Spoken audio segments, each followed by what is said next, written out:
Y saludamos con mucho cariño para mi hermanito Hugo Freddy Gómez Calvo, allá en Estados Unidos. Cuando salí de mi pueblo con rumbo a Estados Unidos,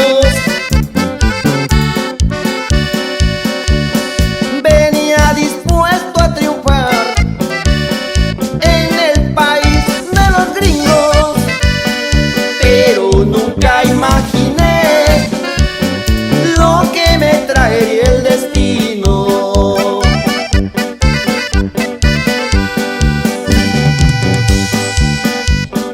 Para cruzar la frontera tuve muchos contratiempos,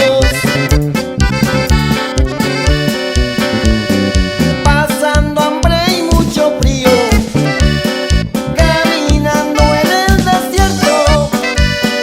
Les juro que hasta pensaba que ahí me quedaría yo muerto.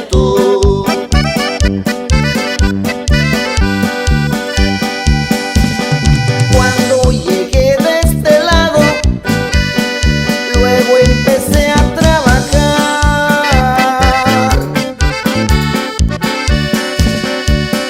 Empecé a ganar los verdes, pero no supe pensar, porque en puritas parrandas todo me lo iba a gastar. Me metieron a la cárcel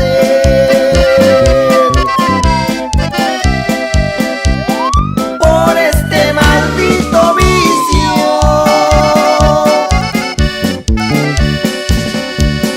y no seguir los consejos que me daba mi viejito, porque él siempre me decía: échale ganas, mijito.